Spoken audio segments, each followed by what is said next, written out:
My name is Mark Reeves. I'm 28 years old, and I never used to believe in ghosts or hauntings or any of those late-night horror stories people tell around the campfire. 2 summers ago, all of that changed when I went on a trip to Zaleski State Forest in Ohio with 3 of my closest friends. We planned to explore the famous and allegedly haunted Moonville Tunnel for Rachel's horror-themed podcast. At the time, I had no idea how much that excursion would cost us. We thought it would be just another weekend camping trip, but what happened out there still keeps me up at night. We arrived at our makeshift campsite on a muggy Friday evening. The sun was low, an orange sphere hovering over the treetops, bathing the forest in warm golden light. The group I traveled with consisted of Rachel Porter, who was 29 and a passionate believer in the paranormal, Danny Caldwell, 31, the most rugged outdoorsy guy I've ever known, and Erica Jameson, who was 26 and new to this whole spooky adventure scene. She'd been invited by Rachel at the last minute because Rachel wanted more voices and, let's be honest, more potential for her audio recordings for an upcoming podcast episode focusing on Ohio ghost stories. We came in Danny's RV, an older model that looked scruffy on the outside but had enough sleeping space for 4. While it wasn't exactly modern, it got us where we needed to go. Zaleski State Forest sits in a stretch of rolling hills and dense woodland. It was never meant to be an easy place to navigate, but Danny had insisted the RV could handle the rough trails that led close to the Moonville Tunnel.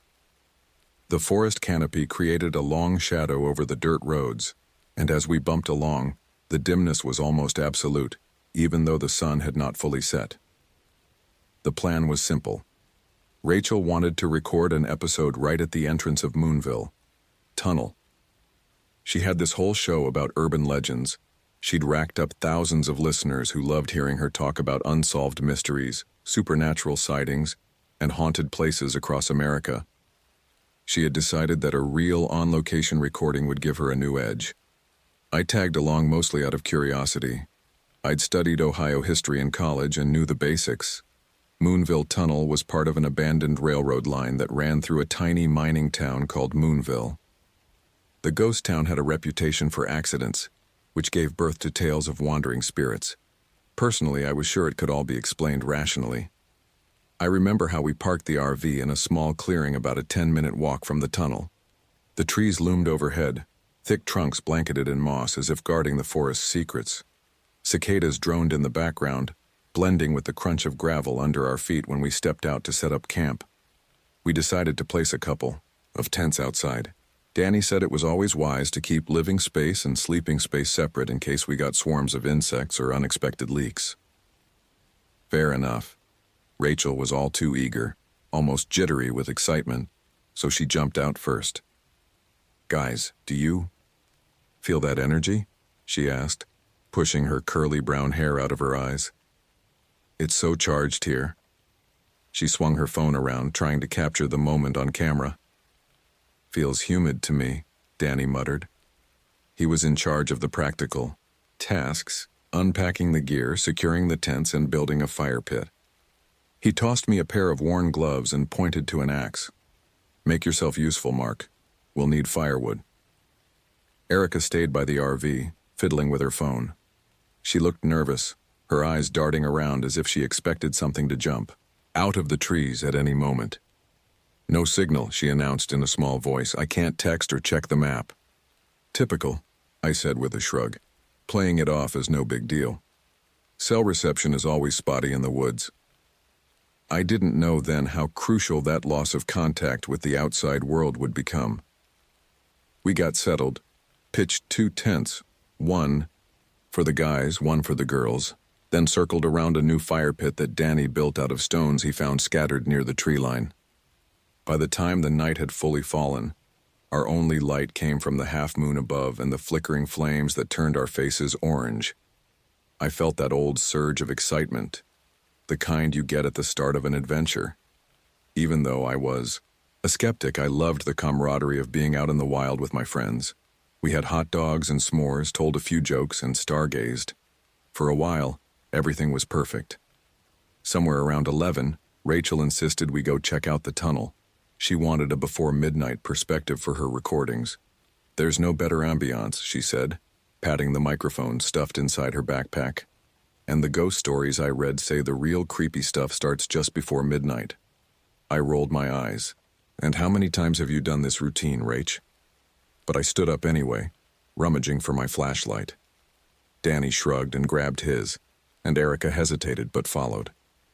We trekked down a narrow trail lined with thick brush. Trees swayed. In the soft wind and somewhere in the darkness an owl hooted. It was so cliché I almost laughed. Then we felt the temperature drop. It was like hitting a boundary of cold air. One moment we were all sweating in the muggy night, and the next goosebumps rose on my arms. Erica complained she was freezing, though she wore a hoodie. Danny fiddled with his flashlight. Weird, he muttered, tapping the side. It's brand new, but it's already dimming. Rachel's was doing the same. She smacked it lightly and the beam flickered like a dying candle. I held my breath for a second, reminding myself that batteries can be defective and temperature can shift in pockets of forest valleys. But I couldn't shake the nagging sense that something was off. When we rounded a bend, the entrance of Moonville Tunnel came into view. The structure, an old brick and stone arch, rose out of the forest like the mouth of some giant creature. Crumbling walls and graffiti told the story of time and countless curious visitors. A hush seemed to blanket us the closer we got, as though the chirping insects had parted ways out of respect or fear.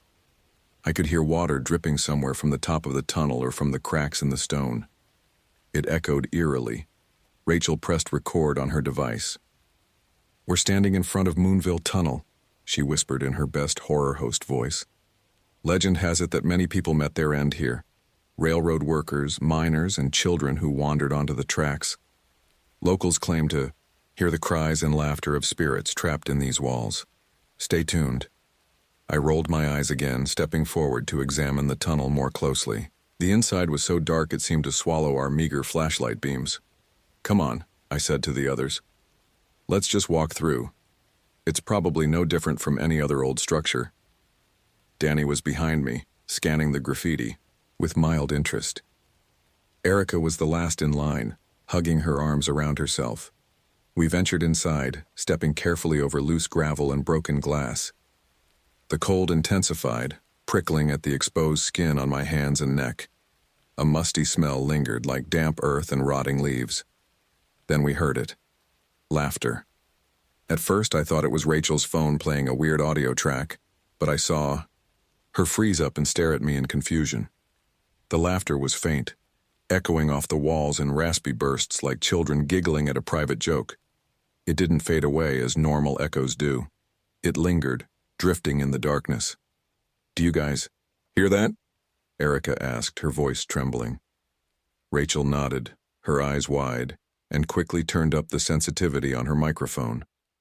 Danny stepped forward, shining his flashlight into the tunnel's bowels. "Hello?" he called out. "Anyone there?" His voice reverberated, and for a second the laughter ceased.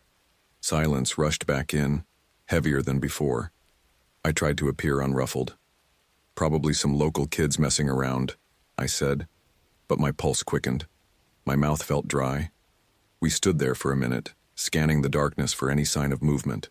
Abruptly, Danny's flashlight blinked out, leaving us partially in the dark except for the faint glow of mine and Rachel's. Rachel cursed under her breath, smacking the side of her device. "What is with these batteries?" she hissed. We decided to head back to camp. No need to push our luck, I thought. We'd get fresh batteries and come out again tomorrow during the day. Yet as we turned, I thought I heard a whisper. Close, to my ear. It sounded like a child's voice. I couldn't make out the words, but the tone was unmistakable. I shivered, stepping faster to catch up with the group. None of us slept well that night. I tossed and turned in my tent, plagued by half-formed dreams of small shadowy figures drifting outside the mesh windows. Every so often the wind would gust, making the trees creak and groan, and I'd jerk awake in a cold sweat, expecting to see some phantom child peering in at me. But each time the darkness was empty. By the time the sky lightened into dawn, I was relieved just to crawl out and start the day. Rachel was up early, pacing around the dying embers of last night's fire. She looked exhausted, dark circles under her eyes. "Did you hear anything last night?" she asked, crossing her arms. "I swear I heard footsteps circling the tents." "I might have," I admitted, shrugging as if it didn't unnerve me. "Could have been animals, raccoons maybe." Danny stirred from the RV, sniffing the air. "I don't smell coffee," he complained. "Guess I'll make some. We need a good breakfast before we go exploring again." Erica poked her head out of the girl's tent, hair disheveled, looking like she'd slept even worse than I had. "No phone signal still," she said. "We really are off the grid." After we got our caffeine and a quick bite, Rachel insisted we head back to the tunnel, this time in daylight, to capture some atmosphere shots. She promised we wouldn't go far. She just wanted background audio, birds, wind, the steady drip of water. Maybe she also wanted to prove last night was just a fluke, but I wasn't certain. I agreed, mainly because Danny was game and Erica, though terrified, didn't want to be left alone. Daytime Moonville Tunnel had a different vibe. In the sunlight, the entrance wasn't as sinister. We even saw a few hikers pass by, though none seemed particularly interested in the old structure. Rachel got some decent footage while Danny tested his compass. It spun weirdly for a moment, which he dismissed as some magnetized junk in these bricks, I guess. Still, he pocketed it with a scowl. We didn't stay too long, but while we were there, I noticed a set of small footprints in the dirt on one side of the tunnel's mouth. They looked like a child's footprints, bare feet, pressed lightly into the mud. I tried to point them out to Rachel, but she was busy filming a piece to camera. When I showed Danny, he rubbed his jaw and frowned. "Might just be a couple of kids running around barefoot," he said, though his uncertainty showed. We did hear that laughter last night. A chill washed over me. Something about those footprints felt wrong. They led from the middle of the tunnel wall and disappeared, behind a cluster of rocks, as though the child had stepped out of solid stone. I shook my head, trying not to let my imagination get carried away. The real trouble started that evening. We'd hiked a bit through the forest to gather fresh firewood and check out some old mining remnants scattered around the area. While heading back, we realized our phones had lost their GPS signals completely. That was normal enough for a forest like this, but even Danny's handheld compass started giving erratic readings. It spun in circles for a few seconds, stopped, then pointed in the wrong direction. We resorted to using the main trail we'd come in on, but even the trail seemed off. We walked for what felt like an hour, expecting to see our campsite around, each bend only to find more trees. Dusk settled quickly, turning the shadows long and menacing. Finally, we found a clearing that looked almost like our own, but the fire pit was on the wrong side. The entire place was empty. No sign of our RV or tents. "Are we lost?" Erica asked, panic lacing her voice. "I'm sure we followed the same path," Danny cursed softly. "Could be we took a wrong turn. Let's stay calm." He pointed to me. "Mark, you scout that side. I'll head this way. Rachel, keep Erica close." Rachel started to argue, but we went our separate ways, only for me to notice something that made my stomach lurch. Out of the corner of my eye, behind a rotting log, I saw a small figure. It was child-sized, crouched low. My heart thundered in my chest. When I directed my flashlight at it, there was nothing there, just a gnarled root. But for a split second, I could have sworn it was a child. I tried calling out to Danny, my voice echoing among the trees. He shouted back, telling me he found a familiar trail marker. Relief washed over me, and I hurried back to Rachel and Erica. The four of us regrouped near a large oak that Danny recognized.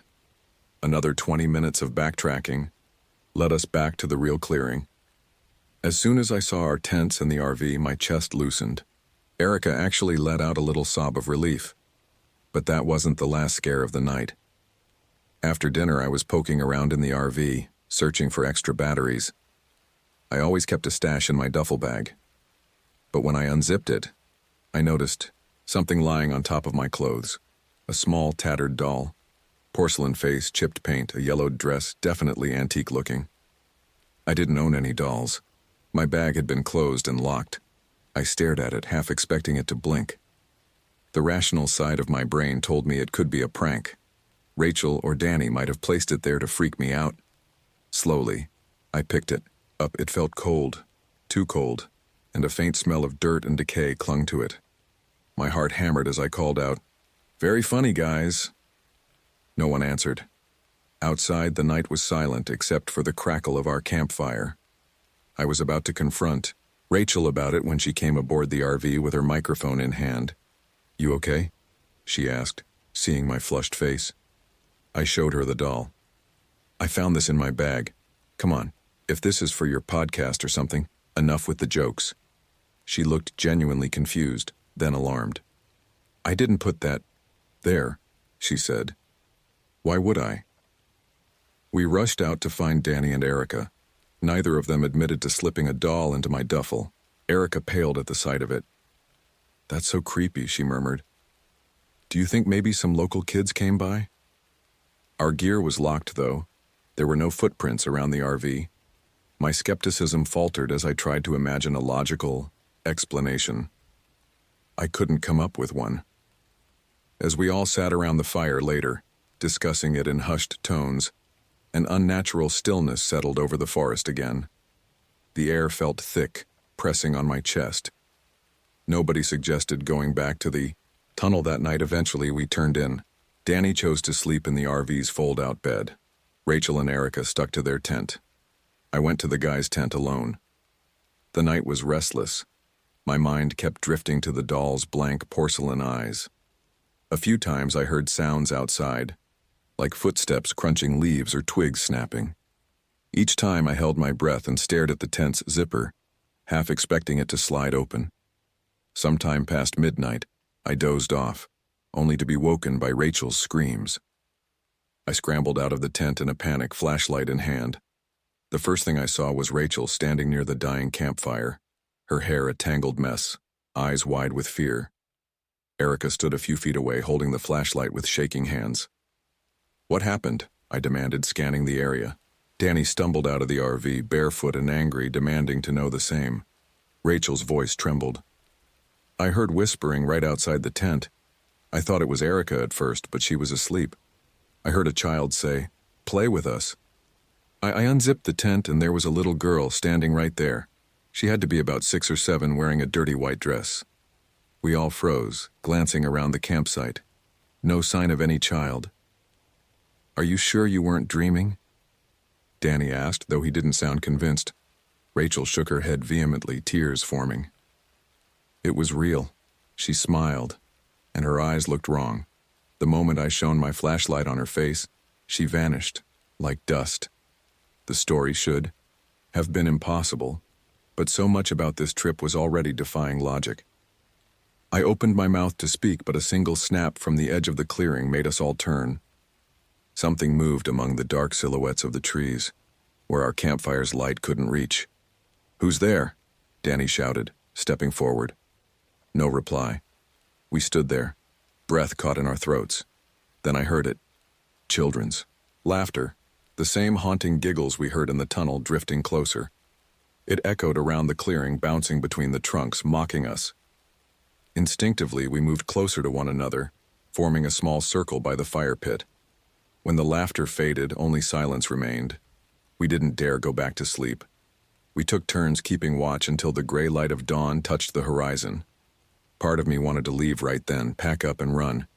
But I convinced myself, maybe foolishly, that we could handle a couple more hours. I reasoned that everything might look different in daylight. Also, Danny and Rachel both seemed determined to find some logical explanation, or in her case, record more evidence.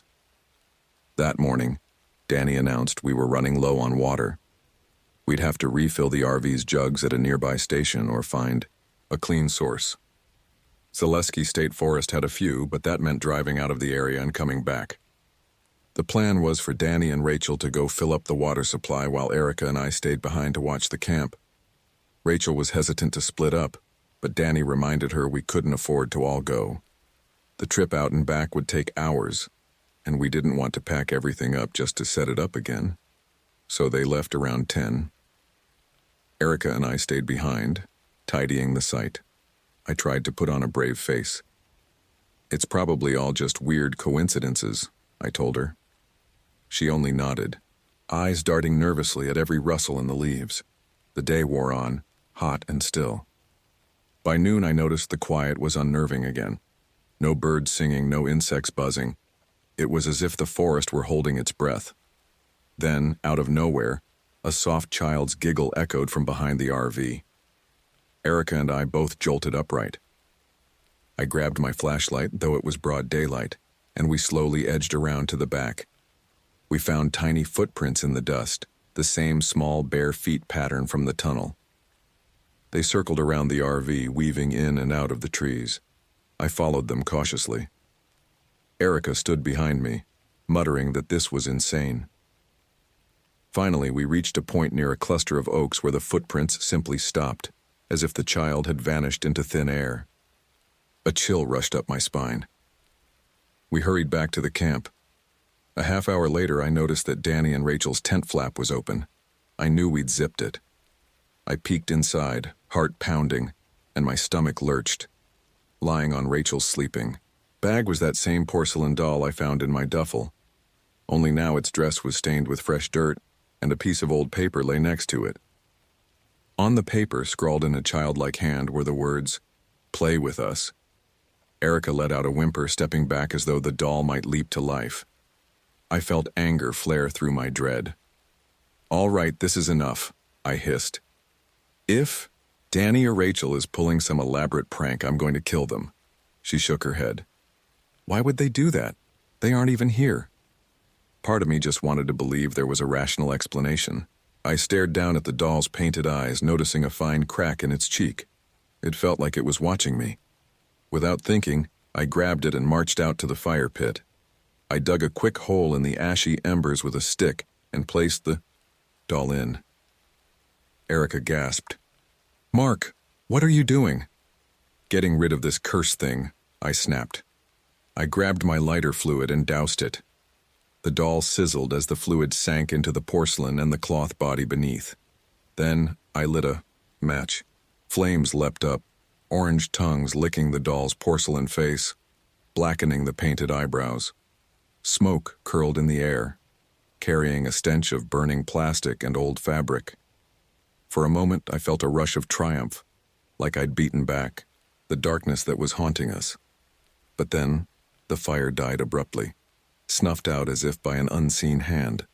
The doll's remains lay in a charred heap, half burned but intact enough that you could still see its eerie, cracked face.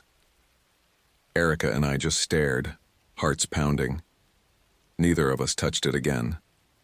We stood guard over the smoldering coals until Danny and Rachel returned. When they pulled up, we practically sprinted to greet them, babbling about what had happened. Their faces fell, seeing our desperation. Danny looked exhausted, having driven for hours, but he listened intently. Rachel's eyes darted from me to Erica, then to the charred doll. "This is beyond a joke now," she said in a shaky voice. "We need to leave." To my surprise, Danny agreed without argument. "Fine. Let's get out of here," he said. "We'll pack everything." He stopped short, eyes going wide as he looked around. "Where's my tent?" All our gazes swung to the spot next to Rachel's tent, where Danny's tent had been pitched. Only a few tattered pieces of fabric remained, as if it had been slashed by a blade. Poles were snapped and strewn around. The entire structure was ruined. We stared in horror. It was broad daylight. How had this happened without Erica or me? "Hearing something? Did you see anything?" Danny asked, his voice low. We both shook our heads, pale as ghosts. "We never left the camp for more than a few minutes," Erica whispered. Without another word, Danny set about packing in panicked haste. The rest of us followed suit, stuffing our gear into bags, double-checking around the RV to ensure everything was secure. My nerves were on high alert. Every twig snap made me jump. Each time the wind rustled the leaves, I pictured those little footprints, that ghastly giggle. We managed to stow most of our supplies into the RV by late afternoon. While Danny struggled to fold up the half-wrecked tents, I hopped into the driver's seat because he was too rattled to do it. The plan was to get on the nearest main road and find a motel, or at least an area with phone service. We left the fire pit as it was, not bothering to bury the doll's remains further. We just wanted to be gone. The engine rumbled and the RV lurched forward. Relief began to trickle through my veins. We followed the dirt path leading away from the clearing back toward the main road, or so I thought. But after 20 minutes of winding through the dense forest, we hit a dead end. Our headlights shone on a barricade of thick trees and undergrowth that hadn't been there when we arrived. I reversed, took another route. Same result, a tangle of brush, dead trees, and thick branches that made it impossible to pass. My chest tightened. This doesn't make sense, I muttered, gripping the wheel. We came in this way, didn't we? We should try the map, Rachel suggested, her voice shaking. She fiddled with a paper map we had brought as a backup. Danny took a look, pointing out where we should be. According to his reading, we were only a mile from the main road, but each path we followed looped us back into the clearing or hit another dead end. It was as though the forest had rearranged itself to trap us. Panic spread among us like a wildfire. Erica was on the verge of tears. Rachel fumbled for her microphone, though it was the last thing on my mind. Danny barked at me to keep calm, but sweat beaded on his forehead. The harder I tried to navigate out, the more lost we became. Eventually, the sky darkened into twilight. I was forced to bring the RV back to the clearing because I couldn't risk driving in pitch darkness on unknown terrain. We parked in the same spot as before, hearts pounding in unison. We were right back where we started. I can't do this anymore, Erica cried, tears streaking her cheeks. We're stuck. We'll never get out. Rachel tried to soothe her, though her own voice trembled. We'll find a way, we just have to think clearly. Night descended again. We huddled inside the RV, locking every door and window. Danny insisted we conserve power. Who knew how long we'd be here? The warm overhead lights became our only island of safety in the gathering gloom. I sank into one of the seats, head in my hands, as the reality of our situation weighed down on me. My mind kept returning to those faint giggles and the doll's cracked face. We decided to do shifts, taking turns to keep watch. Danny took the first shift, seated by the front window with a flashlight and a hunting knife in his lap.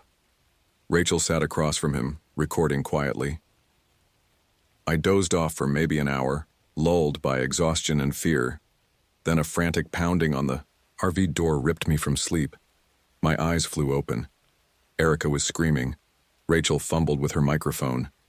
The pounding continued, loud, insistent, like a fist or a small hand banging on metal. Danny jumped up, knife in hand, but as soon as he got near the door, the pounding stopped. Silence again. Erica was sobbing, practically curled into a ball, on one of the seats. Rachel stared at the door. Do we open it? She asked, her voice no more than a whisper. Absolutely not, I hissed, my heart hammering so hard it hurt. We don't know what's out there. We waited for several tense minutes, but nothing happened. Then Danny crept to the window, peeking out through the curtains. He sucked in a breath and I moved to see what he was looking at. At first, the darkness was too thick, but gradually I discerned a shape at the edge of the clearing, near the charred remains of the doll. It was a little girl, pale figure, a tattered white dress. Her hair was matted as if caked with mud. She stared at the RV with hollow eyes. Slowly, she raised a hand to wave. That would have been frightening enough, but more shapes flickered into view behind her. Other children, or what looked like children, eyes glowing with an otherworldly light. They giggled, a chorus of unholy laughter that carried across the clearing. Jesus, Danny muttered, voice shaky. They're just staring. My blood turned to ice. I'd never seen anything so deeply wrong. Rachel flipped on her microphone, as if by reflex. They're real, she whispered, tears in her eyes. I knew it, but I never thought, oh God. Then, without warning, the group of childlike apparitions scattered, darting out of the reach of our lights. One moment they were a crowd, next they were gone, as though the forest had swallowed them. The night turned silent again. None of us slept.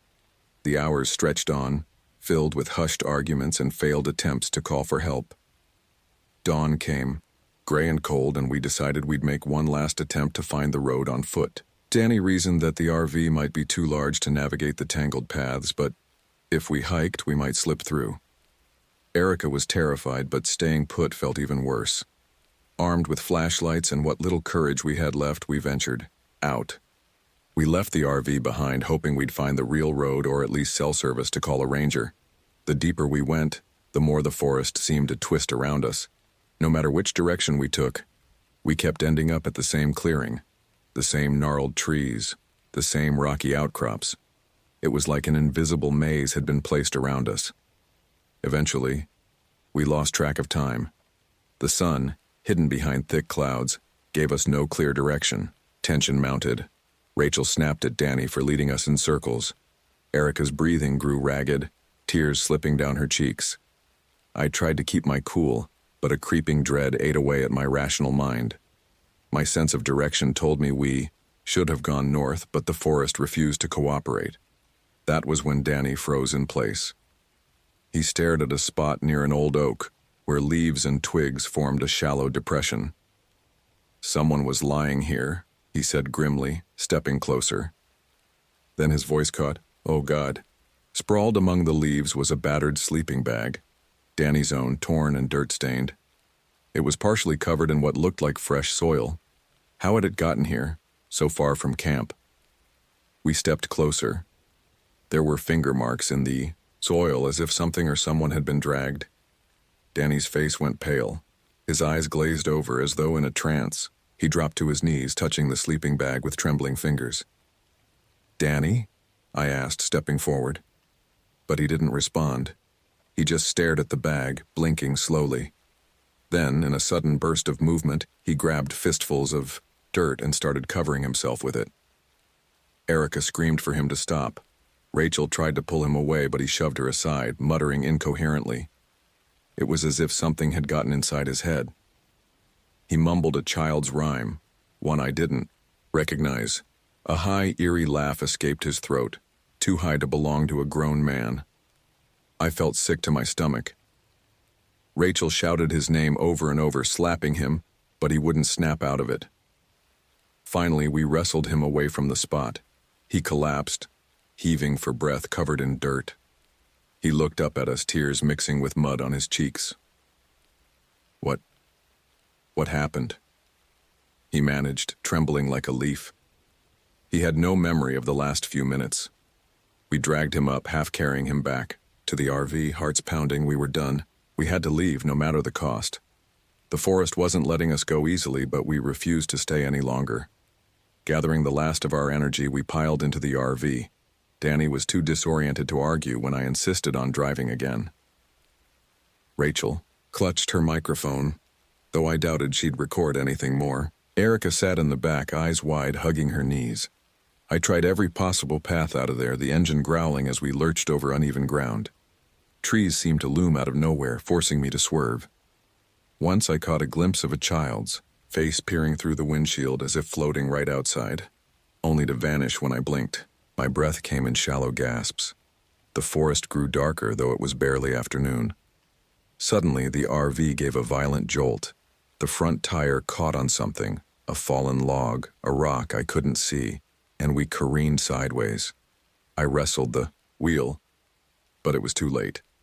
The vehicle slammed into a thick trunk. The impact knocked me forward, dazing me. Behind me, I heard screams, shattering glass, the squeal of metal. Everything blurred. When I regained consciousness, the RV was tilted at a sickening angle. The windshield had spiderwebbed, and smoke or steam hissed from the engine. My head pounded. I tasted blood. "Rachel? Danny? Erica?" My voice rasped. Danny groaned beside me, pinned against the dashboard. Rachel was sprawled behind us, a gash on her forehead. Erica. My heart raced. Erica was nowhere to be seen in the front cabin. The side door was jammed partially, open, letting in a slice of sunlight. I forced myself up, ignoring the pain. The inside of the RV was trashed, supplies scattered, glass glinting everywhere. "Erica?" I shouted, staggering to the door. Outside, the forest was silent and still. My vision swam, but I saw faint footprints in the mud. Small footprints and one larger set, possibly Erica's. They led away from the RV. Rachel stirred, whimpering in pain. Danny slowly roused, cursing under his breath. "Where's Erica?" he asked. I shook my head. She must have fallen out on impact. I see footprints. A sense of dread propelled me forward. I stumbled out of the wreck, ignoring the protest of my bruised ribs, and followed those prints. They wove through the trees. Danny stumbled after me, face twisted in pain and confusion, while Rachel limped behind, pressing a hand to her bleeding forehead. We called Erica's name, voices echoing. In the hush, then we heard a distant scream, short, cut off too abruptly. Fear turned my blood cold. We ran, pushing through undergrowth, branches scratching our arms. The footprints ended near the mouth of Moonville Tunnel. I stared at that gaping arch, the same one we visited before, heart hammering as if it might break my ribs. Thick shadows coated the interior like a living thing. "Erica!" Rachel screamed, voice hoarse. No answer. We inched forward, flashlights useless in the gloom. Our footsteps echoed strangely on the wet, rocky ground. My throat felt tight. Something moved at the far end of the tunnel, a flicker of white. I snapped my flashlight toward it. Erica was lying on the ground, motionless, her arm twisted at an odd angle. I let out a choked sob running to her side. She looked pale, her eyes staring vacantly upward. My trembling hands felt for a pulse. There was none. I don't know how long we stayed there, kneeling next to her body, shock holding us hostage. Danny punched the wall in frustration, tears tracking through the dirt on his cheeks. Rachel collapsed against me, sobbing, microphone clattering to the ground. The tunnel swallowed our grief in cold echoes. Eventually, that chilling giggle returned, resonating through the old bricks, bouncing off the walls. I clutched Erica's limp hand, my body trembling with horror and fury. I wanted to scream at the darkness, at those twisted child ghosts, but my voice just came out as a ragged whisper. Somehow, we found the strength to drag Erica out of that tunnel. We carried her back to the battered RV. Adrenaline gave us a fleeting surge of energy. We laid her gently on one of the seats, wrapping her in a blanket. The forest, perhaps satisfied with its claim, finally released its stranglehold on our sense of direction. Because when I started the engine again, yes, it still coughed to life in a miracle of half-broken machinery, I saw a break in the trees that hadn't been there before. Within an hour, we reached a gravel road that led us to the highway. The rest is a blur, flagging down a passing car, calling emergency services once we got a signal. We were rushed to a hospital. Erica was pronounced dead on arrival. They said it was some type of severe trauma, but the details were murky. The police asked a lot of questions about what happened out there.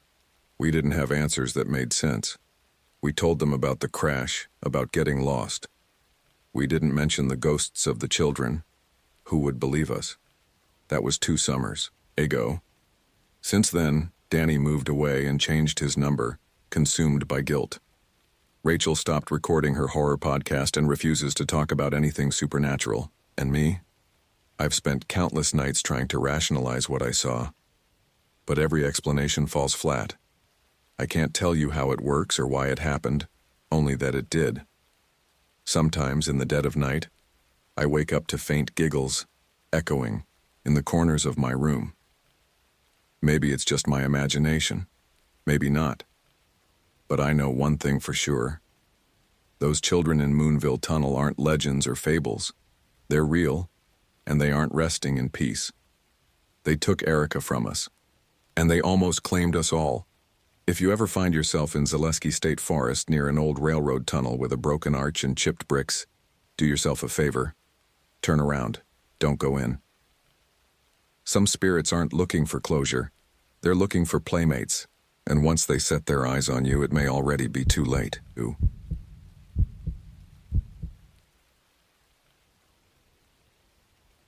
My name is Martha Jensen. I'm 34 years old, and I've spent most of my adult life seeking solace in the wild places of this country. I've backpacked through the Appalachians, camped under the looming redwoods of California, and canoed through the swamps of Louisiana. But I had never been to Tar Hollow State Forest in Ohio until last fall, when I decided that I was done with noisy campsites and people who came to the woods just to party. I wanted a different kind of solitude, a stretch of wilderness where I could truly vanish from the world for a while. I thought I was prepared for the experience. I thought I knew what to expect. Wildlife, unpredictable weather, and the occasional rowdy ATV riders. I never could have imagined what I would actually find out there. I arrived at Tar Hollow in early October, right when the leaves were on the brink of turning color. A few had already started to shift into golden orange, though the forest canopy still clung to its summer greens. My RV, a compact, older Class C model, rattled down the main road leading into the forest. It was a weekday, and the rangers at the small station looked bored enough that they practically jumped at the chance to chat when I pulled in. Stepping inside the station, I caught the musty scent of old maps and stale coffee. A tall, broad-shouldered man at the desk lifted his head from a stack of papers. "Help you?" he asked. I introduced myself, explained that I was looking for a quiet spot to set up a primitive campsite. The man eyed me with mild skepticism. "I'm Ranger Beckett," he said. "We don't get many folks wanting to camp alone in the remote areas. You sure you don't want a regular site near Pine Lake? Got bathrooms, electric hookups, all that?" I smiled politely. "I appreciate the suggestion, but I like to test my gear and my nerves. Just me, my RV, and the wilderness. That's what I'm here for." He chewed on his lip before shrugging. "Suit yourself. We got a few back roads leading to dispersed spots. But let me warn you, there are parts of Tar Hollow that aren't well marked. People can get turned around pretty fast if they wander off the trails. We had a couple folks disappear last year, and the search and rescue teams never did find them."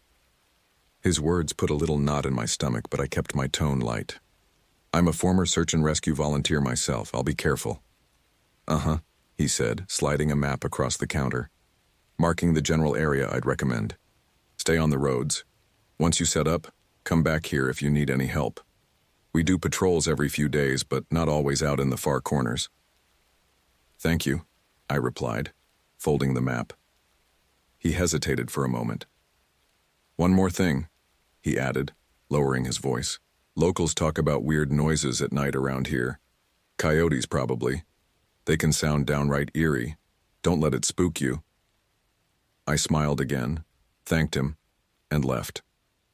I'd heard coyote calls 100 times in my travels. They can be unnerving, but not enough to chase me away. I fired up my RV and followed the ranger's map to a lonely stretch of dirt road that cut deep into Tar Hollow. No electrical lines, no other campers, not even a passing car. Just the dense canopy overhead and the subtle hush of the forest. Eventually, I found a small clearing with enough room for my RV. I parked beneath towering maples, their leaves rustling in the breeze. Grabbing my gear, I hopped out and breathed in the earthy smell of fallen leaves. This was what I wanted, a place that felt wild, a place where I could live for a while without distractions. I spent the rest of the afternoon setting up a makeshift perimeter around my RV. My father had taught me how to rig some basic motion sensors, small battery-operated units you can attach to trees. They beep if anything passes by. I usually use them to monitor bears or raccoons so they don't tear through my supplies at night. Once I was satisfied with my setup, I unpacked a folding chair and sat outside, soaking up the peaceful quiet. Birds hopped from branch to branch, occasionally chirping, but otherwise the woods were calm. Dusk came on fast. I lit my propane stove inside the RV and made a simple meal of soup and bread. As the sun dropped below the horizon, the forest grew darker. I stepped out again to watch the sky fade to purple, then black. The stars came out, pinpoints of light overhead, and for a moment, I felt utterly content.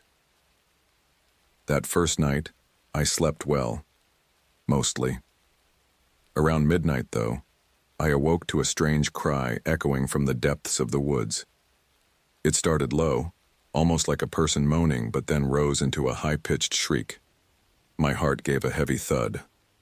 Adrenaline pushed me upright, and I grabbed my flashlight, shining it around the RV's interior as if expecting something to have already gotten in. Of course, it was empty. Slowly, I unlatched the door and peeked out. The motion sensors were dark, no beeping. The only sound was the rustling of leaves in a gentle wind. Probably a coyote, I murmured to myself. though I'd never heard one that sounded quite like that. I forced myself to calm down, drank some water, and eventually fell back asleep. The next morning, I convinced myself I'd just overreacted to a normal forest noise. The next day, I decided to explore. My plan was to do an easy 5-mile loop around the region, using the map from the ranger station. I strapped on a day pack with water, snacks, and a first aid kit, then set out down a narrow path behind my clearing. The morning air was crisp, smelling of damp soil. After 15 minutes, I noticed a large sign that read, Tar Hollow Trail, though it was weathered and half covered in moss. I followed it along rolling hills, the trail weaving under arches of branches that filtered the sunlight into dancing patterns on the ground. Everything seemed normal until I reached a small stream. As I bent down to fill my water bottle, I spotted something that made my skin prickle. A faint footprint in the mud. It looked human, but not quite. The heel and toes were elongated, and there seemed to be a slight indentation at each toe, almost like claws. I ran my fingertips over it, measuring it against my own boot print. It was bigger than my foot, yet narrower. My breath hitched for a moment. Could be a trick of the mud, I told myself. Maybe just a smeared boot print from some hiker. But the rationalization felt hollow. I snapped a quick photo with my phone, planning to show the ranger if I ran into him again. Then I continued on. I encountered no one else for hours, though at one point I heard a faint scraping noise from somewhere off trail. It was too rhythmic to be an animal forging through brush. I paused to listen, but the noise stopped. Something about it left me uneasy, so I cut my loop short and headed back to the RV. That evening, I set up a trail camera on a tree facing my campsite, intending to capture footage of any passing wildlife. It was a brand new camera with fresh batteries. I made a quick dinner, then settled in with a book. As night drew close, I couldn't shake a feeling of vague anxiety. The memory of that odd footprint kept flickering in my mind. Sure enough, sometime after midnight, I woke to a loud beep from one of my motion sensors. The interior of the RV was pitch black, and my heart pounded as I snapped on a lantern. The beeping stopped. Silence. I slid the window curtain back, peering out. My campsite lay bathed in moonlight. The trees silent silhouettes. No sign of movement. No animal rummaging for food. Everything was still. Gripping my flashlight in one hand and a small bear spray canister in the other, I stepped outside. The forest rustled faintly in a breeze. I could hear my own pulse thumping in my ears. I walked the perimeter, checking each sensor. They seemed intact, no sign of damage or tampering. Then I heard it, a low, raspy whisper that slithered between the tree trunks. Martha. I froze. It was close but not visible. The hair on my arms stood up, goosebumps rippling over my skin. I scanned the trees, shining my flashlight in slow arcs. The beam caught a glint of something reflective, eyes maybe, before it vanished. A branch snapped, and I nearly dropped the flashlight in fright. My breathing felt too loud, then silence again. I held my breath, waiting. Nothing else stirred. Slowly, I backed toward the RV. Inside, I locked the door, my hands trembling. That voice, had it really said my name, or had my mind conjured it from the rustling leaves in the wind? Rationally, I told myself I might be imagining things. Lack of sleep, plus the unease from the day's events, could explain it. Yet I couldn't convince the knot in my gut. When morning finally came, I hurried out to check my trail camera. To my dismay, it was powered off. I opened the battery compartment. It was empty. My brand new batteries were gone, not drained, physically missing. A chill slid down my spine. Either someone had come in the night and removed them, or something else had happened that I couldn't quite explain. I was still standing there, frowning at the empty camera, when I heard footsteps on the road. I turned to see a young woman with a large backpack, her eyes darting nervously around. She wore hiking boots caked with dried mud, and she paused when she noticed me. "Hello?" she said in a tentative voice, as if unsure whether I was a friend or threat. I forced a small smile. "Morning. You're the first hiker I've seen out here in days. I'm Martha." She introduced herself as Evelyn Green. She was 28, she said, and had been backpacking Tar Hollow on an extended trip. She asked if I had any spare water, explaining that she'd found streams running low or muddy in recent days. I offered her some from my RV's tanks, though. I insisted on boiling it since I was a little low on filters. She seemed both grateful and uneasy, glancing over her shoulder as if expecting something to leap out from the woods. "Everything okay?" I asked. She hesitated, eyes flicking to the tree line. "At night," she whispered, "I keep hearing this thing. It follows me no matter where I set up camp, scraping around, circling my tent. I've been backpacking for years and I've never heard anything like it." Her voice shook. "It's tall and pale, at least from what I've glimpsed. I don't know if I'm going crazy." A surge of unease buzzed through me. I described the footprint I'd found by the stream and the missing batteries in my camera. She paled at that, hugging her arms around her torso. "I believe you," she whispered. "I've seen footprints too. And I heard it mimic my voice. Once, calling my own name in the middle of the night, I ran, left half my gear. Now I don't know what to do." My mouth went dry. This was no harmless coyote, and it apparently wasn't just targeting me. Evelyn stayed for a short while, sharing a can of soup I warmed on my stove. She wanted to keep moving, though, convinced if she stayed in one place too long it'd trap her. She told me she planned to head south until she found a main road. Before leaving, she gave me a shaky smile and said, "Please be careful." Then she disappeared into the trees. I watched her go, uncertain if I'd just made a mistake by not insisting she stay with me. Later that afternoon, the uneasy feeling returned when a group of ATV riders rumbled past my campsite. They spotted me waving and cut their engines. Amo, middle-aged man with a bandana, shouted, "Hey, everything all right?" I considered telling him about the footprints and the voice, but I wasn't sure I wanted to come across as crazy. So I just said I was checking out the forest. He shrugged. "Heard some weird rumors, that's all. Folks keep going missing. You be safe, ma'am." Then they roared away, leaving me in a swirl of dust. I spent an hour that evening reinforcing my campsite perimeter, checking every sensor.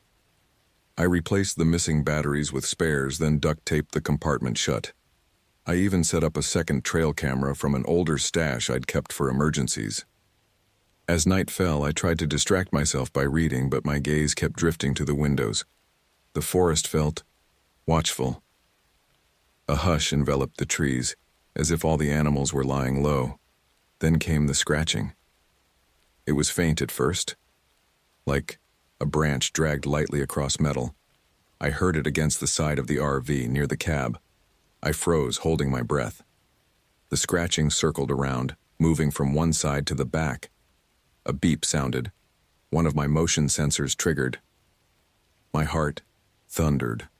I killed the interior lights, not wanting to illuminate myself as a target. Crouched by the window, I peered out into the night. Moonlight filtered through the canopy, painting stripes on the ground.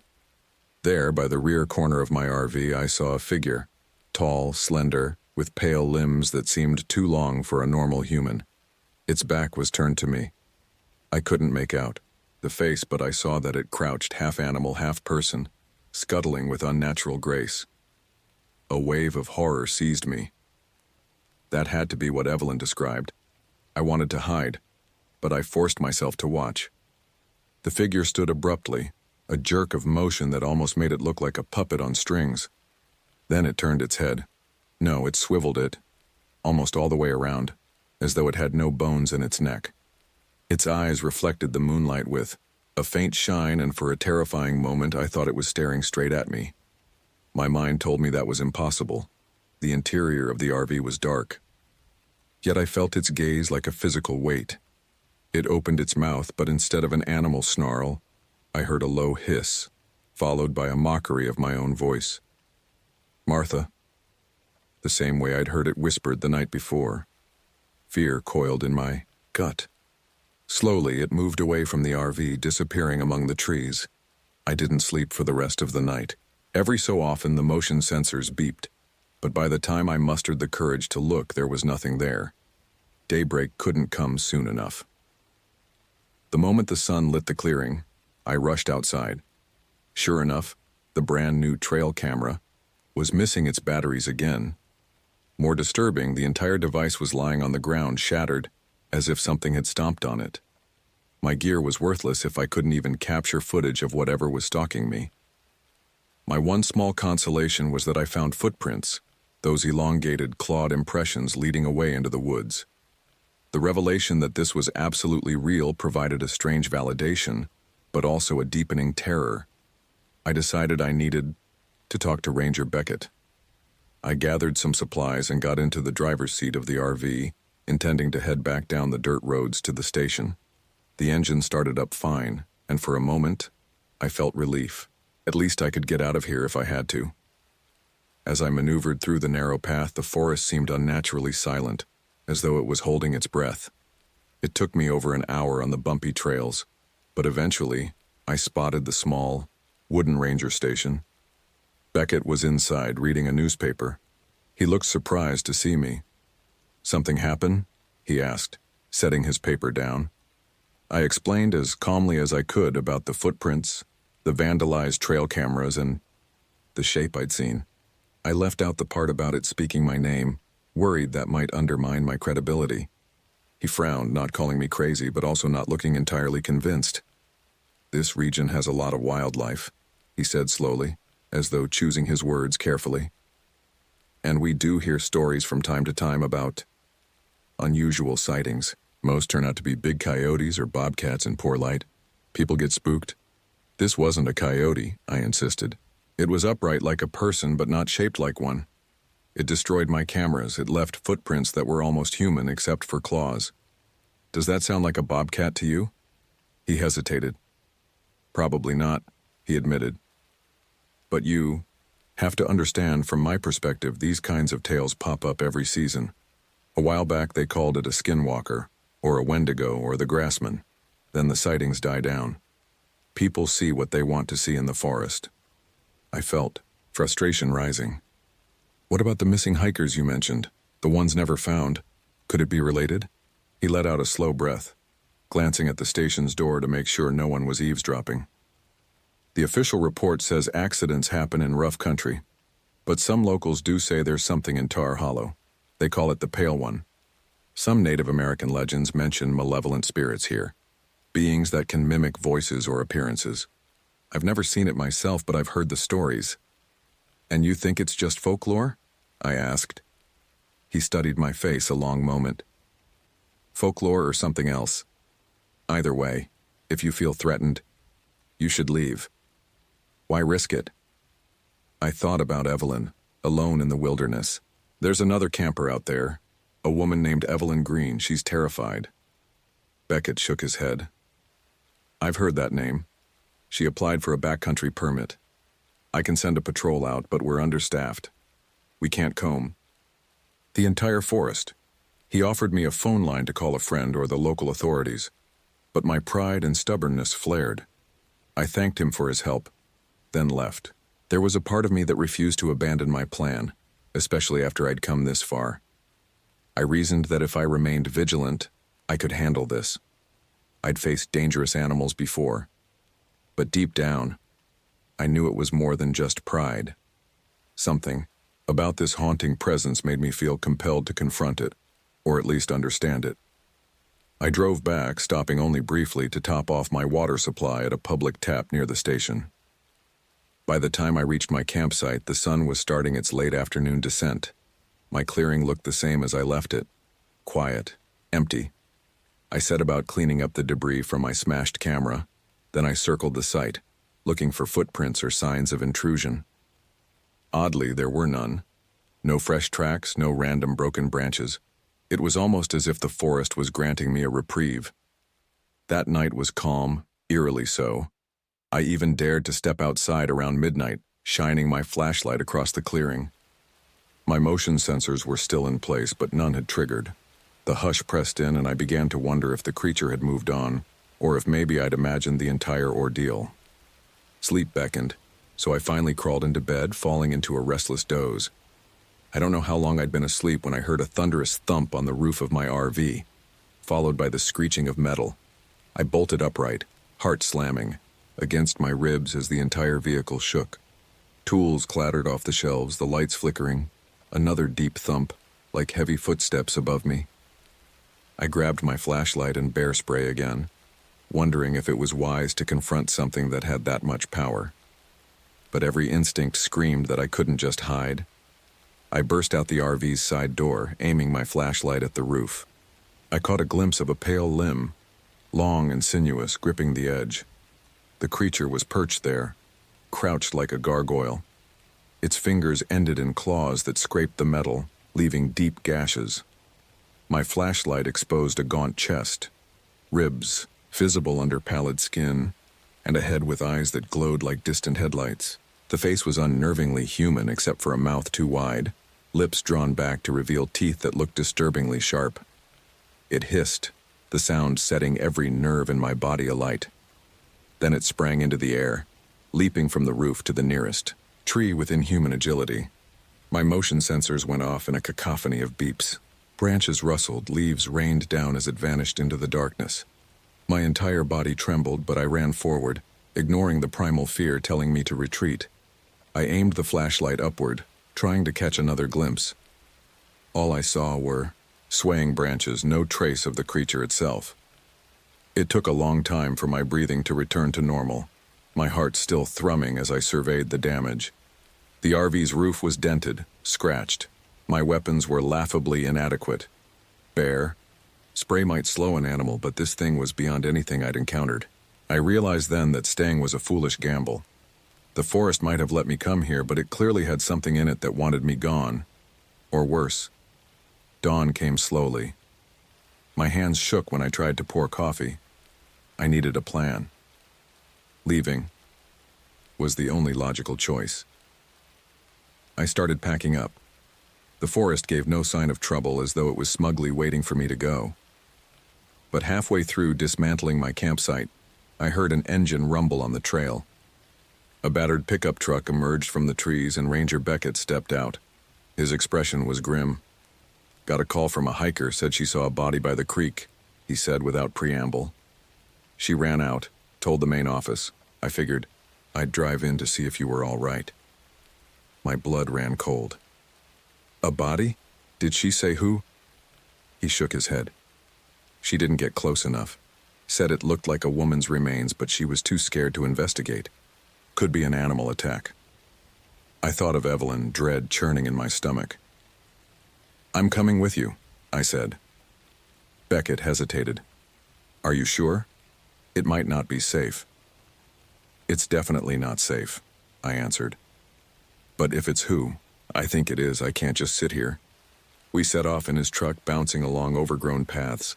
The trees loomed overhead, their leaves whispering in the breeze. My nerves jangled with each bump.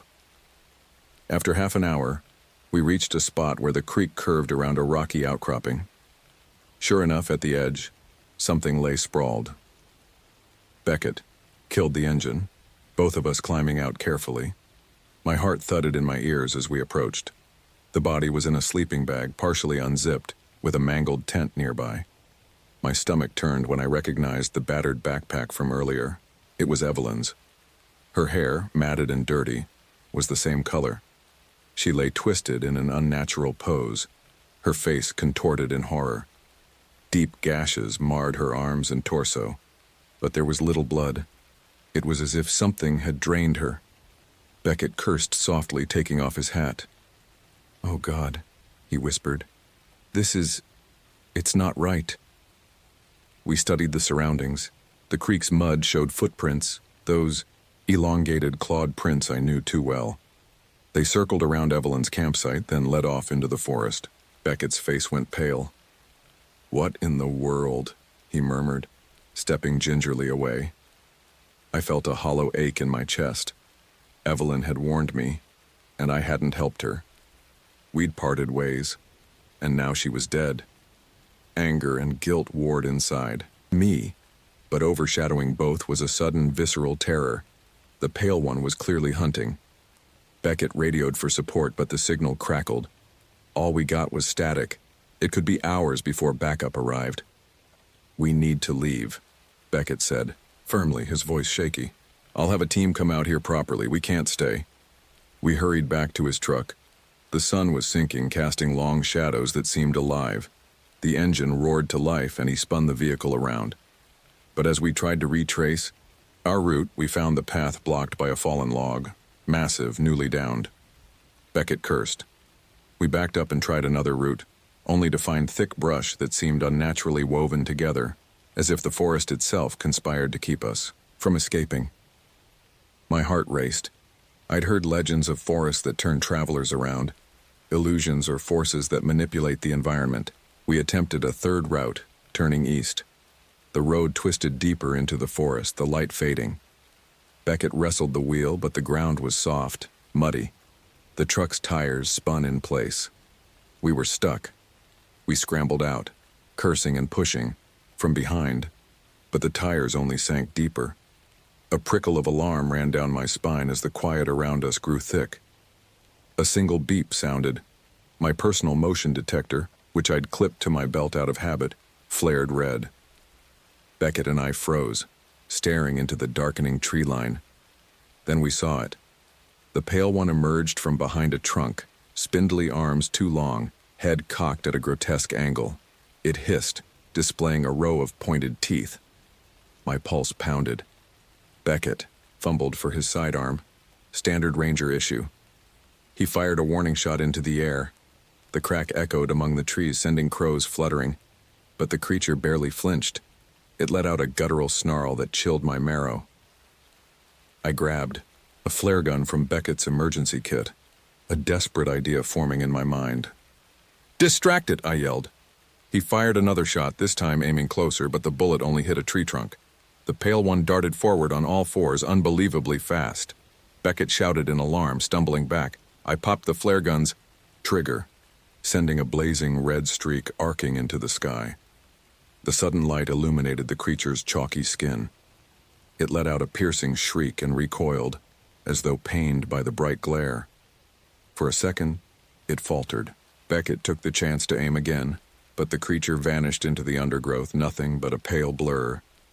Heavy silence fell, broken only by Beckett's ragged breathing and the faint sizzle of the dying flare overhead.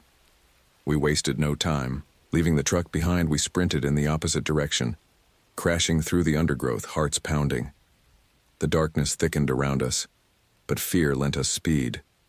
Branches clawed at my arms, tangling in my hair. I could almost feel the creature pursuing us just out of sight. After what felt like an eternity, we stumbled onto a dirt road.